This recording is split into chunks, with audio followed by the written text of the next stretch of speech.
obstacles can lead to emotional responses, can they not? So how many times have you gone through something really challenging, and how did you walk through it? How did you come out on the other side? How did people look at you and say, how did she handle that? How did he handle that? How did he walk through it? Did he pray on it? Did he sit and fast for a few days just to make sure that he was going to say the right thing or do the right thing before God? Right? So how do we walk through adversity?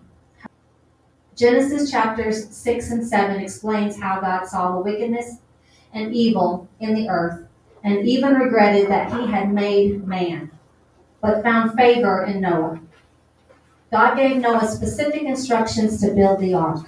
Read those chapters, he lays out every single thing that he wants Noah to do.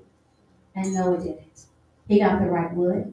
He got the right tools, right? In that day and time. Can you imagine the tools? They probably didn't, they didn't have Ace Hardware. They had to really build a boat. And it was a huge boat. Now, I did a little more research in one of our concordances we have, and it goes into, and it as you're thinking, when you're a child, you think of the story of Noah. You're thinking these huge elephants and these huge, giraffes. How in the world did he get all of those on there and be able to live for however long he was in there, right? And I thought, oh my gosh. So I was looking through this concordance, and it actually, I'm going to be 56 next month. And I was wrapping my head around it, and the concordance said, well, in those days, God most likely gave him the instruction to get younger animals of the opposite sex, right? So that he had pairs, but they were younger, maybe teenage, so they're not that big when they're little, So that I just thought that was a little nugget I'd share today that was pretty fun to think about. Okay, well that makes a whole lot more sense, but hey, back in those days. So can you think about what he went through building this boat? He built the boat on dry land. He built a boat on dry land. There's no tow trailers back then, and this is a big boat. This is like one of those cruise liner type, big boat to hold all these animals. He built it on dry land. So can you imagine the things that he was mocked about the whole time when he's building this huge boat in the middle of there's no water? He got teased. I'm sure he did. He got mocked about it. He got criticized. He ridiculed.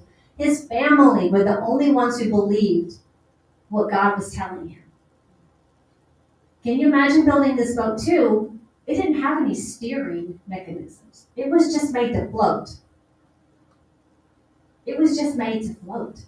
So he's building this big old huge ark on dry land. It's not going to sail. It's not going to steer. It's just going to float. And there's no windows on it except for maybe 18 inches or so from the top of the boat. I think that dimensions were, I'm right, maybe 18 inches or so from the top of the boat. So it had like windows around the top so that they would be able to breathe, obviously, and the ventilation and all that stuff. So God specifically told him how to do everything on this boat. And the people walking by for months looked at him like, what are you doing? Are you crazy? His preachings fell on deaf ears. And of course, you guys know the rest of the story. Everyone else perished except for his family and all of the animals in it. He told Noah all the specifics, and he obeyed him every step of the way. He avoided the criticism. He focused on God. He avoided all of the mocking. He focused on God. How many times have we worked and we've toiled on our own volitions every single day, only to look up months later, years later, and see that nothing's changed? Because Noah walked with God and obeyed him, he and his family were spared, and a new covenant with man was created. Are we facing adversity and long suffering? Yeah. I know everybody in this room is. In some way, shape, or form, you're going to. And it's not just because the enemy doesn't want you to succeed, but because man and the world, unfortunately, has our ear.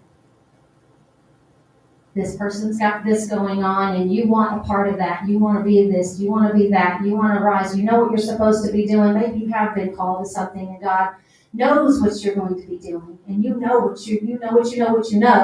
that you're supposed to do this. It may not be in the next couple of months. It may not be until 2, 10, 20 years later. But are you doing it in the moment so He can trust you with the bigger things in the future? Right? And how are we walking through it? How are we walking through those adversity, those adverse times, those struggles?